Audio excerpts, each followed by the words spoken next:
Right, so emptying or setting up the spray gun. Oh, actually that'll be the primer in that cup there. So this is to prime the bike, ready for the base colours to go on. So connect up the air hose. That air hose has got two filters on it for water, so we don't get any moisture coming through into the spray booth or into the airline. And then it's basically a case of putting a primer all over the frame now. So the bike is currently bare carbon, and then this will be putting the primer on, ready for the base coats that we're going to be using later on. So it's just making sure we get a good even light coat on there. So we might put 2 or 3 light coats on just to give it a good adhesion and make sure that the next layers of paint stick, and also it can highlight any imperfections if we do need to just go back and sort anything out to remove imperfections before we move on to the next step. So we're always checking constantly through the job. Always, as you're going around it, you're obviously looking at the bike anyway, so you might as well be checking it for imperfections, checking that the paint is going on nicely, and if there's anything that needs attention, we can address it early in the stages rather than having an issue when we get to the point of either the main colour, or even worse, if you get to when you're lacquering the bike and there's issues, then it's a lot harder to sort out than it is to sort out at the beginning. So nice, gentle, light coats of paint. You can see there's only small amounts of paint going on there. It's not dribbling down there, it's not going glossy or anything like that. It's literally just going on there nice and light.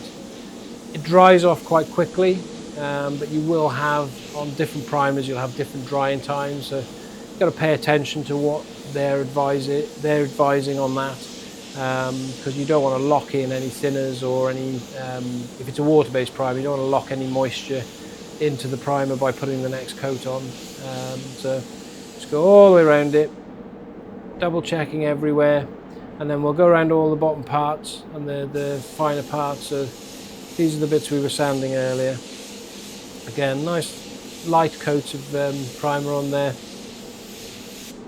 making sure to cover all of the part that we need the paint on. Anywhere that's not, or we don't want paint on, has been masked off, so that there's no problems with it later on. Now this area, as I said, it's got 2 runners on it, so we don't want a lot of paint on here, so we won't go too crazy with the amount of paint that we put on. Just make sure it's nice and light and does what it's supposed to do, which is cover what's underneath and create an adhesive layer for the next layer of paint. And that's the part that goes around the head tube. So again, not too much of a build up. Certainly don't want it getting too wet in there, because it'll build up in the tighter corners. And then the center of where the seat, actual seat is clamped in there, is actually, we 3D print a bung to go in there so that it sits in there nice and snug, making sure that no paint goes on there, so that we can put it together at the end, or so Brooks Cycle can put it together at the end without issue, without having to force any paint out of the way. On the front forks, you can see that I've taped off all of the top part of the forks. That's to make sure that no paint goes on there, because we don't want any paint on there at all. The way that functions is it needs to be basically the bare carbon that the manufacturer left it with. And then making sure that when we get the insides of these forks, that it's not too dry, because it will look terrible at the end with a lot of orange peel and, well, just not very pretty basically. But again, making sure we get enough paint on there. The tyres can rub at the top of the forks if the wheel's put in incorrectly, so you've got to make sure you get enough paint up in the top of the crown as well. So going around again, just double checking everything, making sure everything's all done, and then we'll give that a 10-minute flash off to make sure that the paint is all dry. The paint is all set and evaporated. So hang it in the middle of the room, gives it room. Oh, we're going to do the underneath actually, sorry. So we're going to flip the bike upside down and then We can check any areas that we haven't been able to do while the frame was up the right way. That also means that we can make sure that the coverage is all over the bike frame. So that's just, obviously it's easier to see in person, but just going around it, double checking. It looks like we need a little bit more primer in there.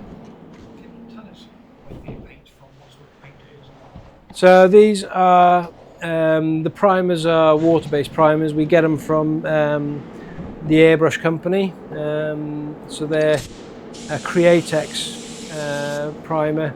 They're a sealer primer as well, so they seal off any imperfections or any greases or oils or anything that you've got in there that are really minor that might cause an issue. The sealer primer will actually seal that to the it'll seal it away from the next layers of paint, so it won't cause you issues. It's very good stuff, the Createx sealer base, and I find that if I'm unsure of anything that I'm painting on top of, that's the way to go. It's also helmet safe, so you can, when you prime helmets, it's very good for doing that because you don't damage the foam on a helmet. Whereas a cellulose-based primer or a primer with chemicals in it can actually affect the part. Or on something like this frame, if there's even the slightest bit of wax or grease on there, a cellulose-based one will sort of move away from it. It'll look like silicone is on the bike when there's not silicone on there. It's just the type of primer reacting with the whatever it is that's on the frame. But this, as I say, this water-based primer, very good stuff. You've got to let it air out properly and set properly. But once it has set, it is as strong, if not stronger, than a lot of other primers out there. We do use an epoxy primer at times as well, which is also very good. But it's all, we choose it depending on what job we're looking for it to do, basically. Now, I have, you'll have seen I adjusted the gun slightly there, which is just to make the spray a very narrow spray to get into the tighter areas in that where the seat tube joins the seat stays. So it just makes it a narrower spray pattern. So the spray patterns on the spray guns are generally oval, or they do an eye spray pattern for the Iwatas, but different guns and manufacturers have slightly different approaches to it. I use the SATA 4400, which is a mini gun. I use that for all the smaller jobs like bicycles and things, and then I've got DeVilbiss GTI Pro that I use for the bigger jobs, so cars and motorcycle tanks and things. So it's a gun appropriate for the size of item, basically. The compressor is a 500 litre compressor that's housed in a box, and then we've got approximately 20 meters of hose with 2 filters in to stop moisture coming into the booth. So that then means that we don't get water issues coming through from the spray gun. What we do find is that the particles that you find when you're finishing off and lacquering a bike aren't from the air within the booth. They're generally on there from when you're prepping or when you're painting like this. So we check them over, and as I said earlier, we check them and check them again to make sure that we catch any imperfections before we move on to the next stage. And we do that all the way through the stages. So when we put the base colour on and when we put the lacquer on, we're always checking over. It's easy to miss stuff. You can get overwhelmed with how much you've got to check. But if you're careful and double check, you get a very good finish at the end. Which is what we aim for on everything, as you'll have seen in one of our other YouTube videos. So it looks like we're done with the primer there now. So we'll empty that out, we'll clean the gun as well. So now we're moving on to, I've masked off the frame because I'll be doing the main colour for the non-drive side of the bike. So it's all carefully masked off to split the bike in half. This is something that was an idea from the start, that we wanted to make it look totally different from one side to the next. So you can see all the masking there, and then you can see the lack of masking, but you can see Trek just about on the down tube. So that will mean that that Trek stays black and this side stays black, whereas the other side will be going the deep blue that we've picked to paint the bike in. Same with the forks. Now when we masked it off, I checked the forks in the frame to make sure that the masking lines lined up. The last thing we want is it to be misaligned when the steering's straight. So just going around, double checking it, making sure all of the edges are pressed down, making sure everything is in place, ready to go for what we want to do before we commit to actually putting the blue on. So this is the blue going on. So we've done the other small parts and the seat parts and things like that. We'll do them separately. These are the main areas we wanted to get done first. So it's just, again, exactly the same as the way the primer goes on, just slowly putting on light layers, making sure we get coverage everywhere so that it's all a consistent colour and does what we want it to do, and covers the areas we need it to cover. So this is just a base coat. You can work with a product called Direct Gloss, which means you spray it on and it would be shiny from the get-go and you've finished basically, so you don't have to lacquer that. But it also means that you can't do as easily any airbrushing or artwork on there.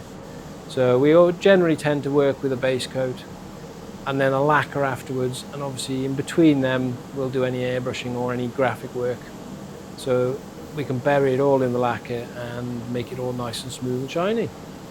So with this masked off area, you've got to go really slowly on the edges. If you don't, then you will end up with quite a large step, or you'll have it bleeding under the masking. So yeah, your masking doesn't want to be wet on the edge of where the masking area is. It wants to be quite dry. You just slowly put it on there. Once you've got a layer or two on there, you can start then putting it on a bit thicker if you want to. We're just gently introducing the blue on there and filling in the gaps basically.